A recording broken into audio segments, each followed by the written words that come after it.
This weekend I decided to take a trip to the zoo. I went to the zoo. This deck was an animal. I felt like an animal. You know, it's ridiculous, this deck. Undefeated Mega Zoo deck. Yeah, let's talk about it.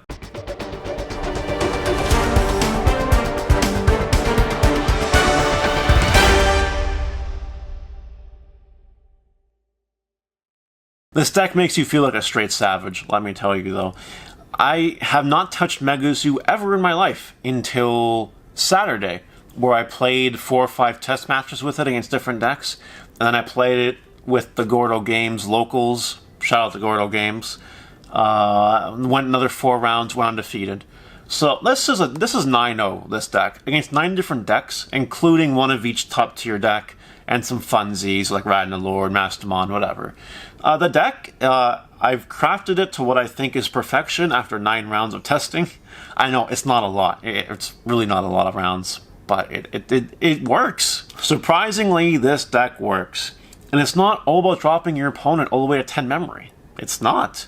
Sometimes you get to do fun, creative things with the deck, like leave them at 4 memory or something. You know, whatever. We'll go ahead and talk about the deck, the tech choices, if I'd make any changes, and, you know, maybe you can go visit the zoo too, because it's always fun at the zoo.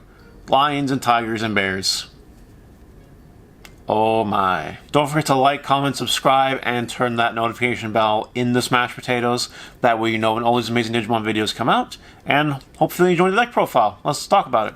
As typical, we start with our babies. We're doing 4 of the Demi Vmon that lets you draw a card once per turn of attack with jamming, and 1 Upamon. We're playing a blue base, so we do want our blue babies. This enables us to play for some pretty good blue option cards, as we'll talk about later in the deck profile. And this is the best babies for the job. We play 7 rookies in the deck. We play 4 of the Vmon with jamming because it's incredible, and we play 3 Gabumon on play draw a card. You don't mind evolving into this, with a baby into that. It doesn't really matter. If you can cycle through all 5 blue eggs, that's kind of cool. Let's be real. And if you evolve instead of paying 3, that's fine. But having this enables you to have a turn where maybe you can choke the opponent a little bit in comparison to what you normally do, which is give them a lot of memory. There's a few tricks like that in the deck, so I really like Abumon's inclusion. We do play 5 level 5s. We play 3 Skull Greymon on play, delete a blocker. Really, really good. Also, especially good against the mirror match or against any Ragna player, because they can turn the Ragnas into blockers, or level 7s into blockers, and then this just kills them. So that's really good. Unfortunately, if they have Craniumon on the field, it doesn't do anything. But, you know, if they don't, it's really good anyway. And we played 2 Duromon. Now, I was not originally playing this, but this card is super freaking good. It has an inheritable. When a level 7 is attacking, it has security +1, so that's pretty strong. It also costs 6 to play. So what ends up happening is maybe you go first and you don't want to hard drop a Mega for 10 or something, so you play this for 6. It's way less intrusive, and it's way better against the mirror match, because then they have to respond, you know, by giving you memory, and then you can just simply evolve one of your Reds or Bryludramons on it, and then go to level 7 from there. It's a really powerful play having this, you know, being so cheap to play. Also, the extra security does make the deck a little more aggressive. And because we're playing this, we can get away with a couple of cool red level 6s we'll talk about. But all in all, really like the card, big fan of it, would definitely play this in the future. Now onto the spicy part, the Megas. For Bryludramon, I believe this one is the best one, because giving blocker is just so much better than the other one, which is Durandamon as a 4 of, and it gives piercing. They both have their applications, but having to be able to block is really, really good. Piercing comes up sometimes, sure, but I think blocking, the black one was way better overall. So that's okay, but they both serve their purposes. They're both very, very good at what they do. Next, we play 2 Volcanodramon, just to help us against any deck that's rookie rushing us or something, and extra security is always nice. You can evolve it if you want to, whatever. Our last red Mega is 1 teched in, set 1 more Greymon. Why? Because it's an auto win if they have 2 security left, you know, against rookie rush or any other control matchup that plays options. That's why it's there, because you can evolve it on a Skull Greymon or a Duromon, and if you're another attacker, you win the game, basically. So, really, really good win button. It never really came up, But in theory, I like it. It's good to have. I'd probably keep it going forward. For our other black megas, we play 2 Craniumon because the blocker is nice and the making your blockers invulnerable to destruction is really nice. Especially when you have, Briludramons that say turn level 7 in the blocker.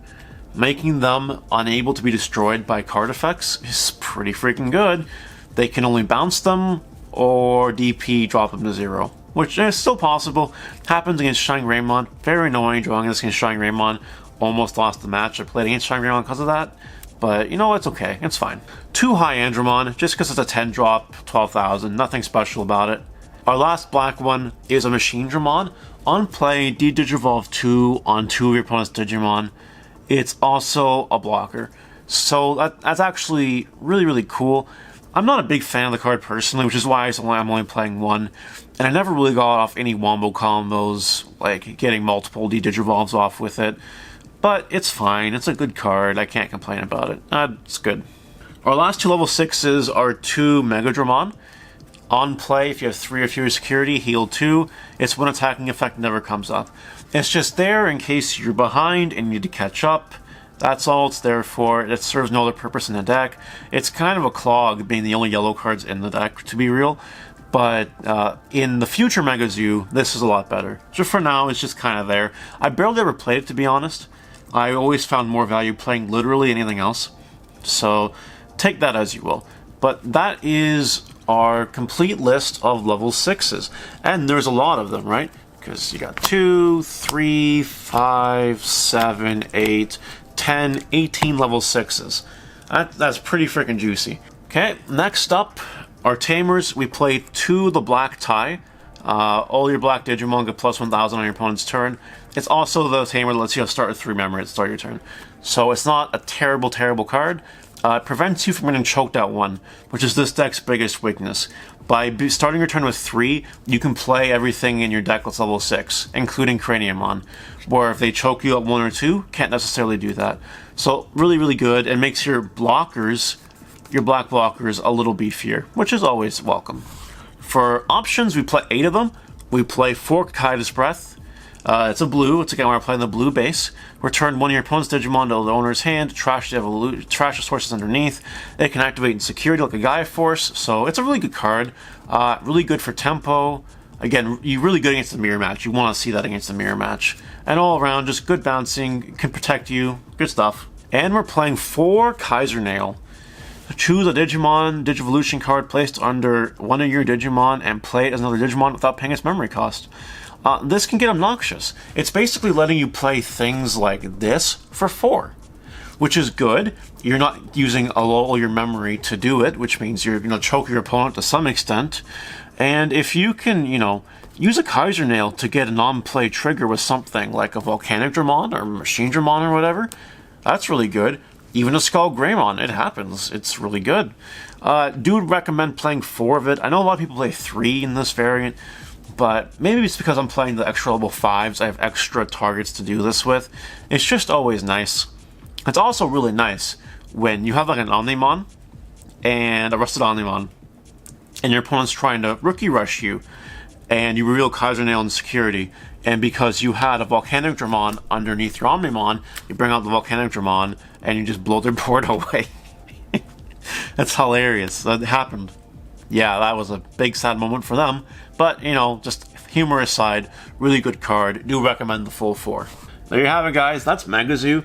I really have nothing else to say about the deck. I think the deck's ceiling improves a lot next set when you can go different Mega Zoo variants and do fun little things. But, this deck was a fun try. I'm not going to play it again for the rest of the format, but it was really fun. It was different. I don't know. I have nothing else to say. It's an undefeated Mega Zoo deck. So, cool. Yeah. Thanks for watching the deck profile, guys. If you have any comments or suggestions, let me know.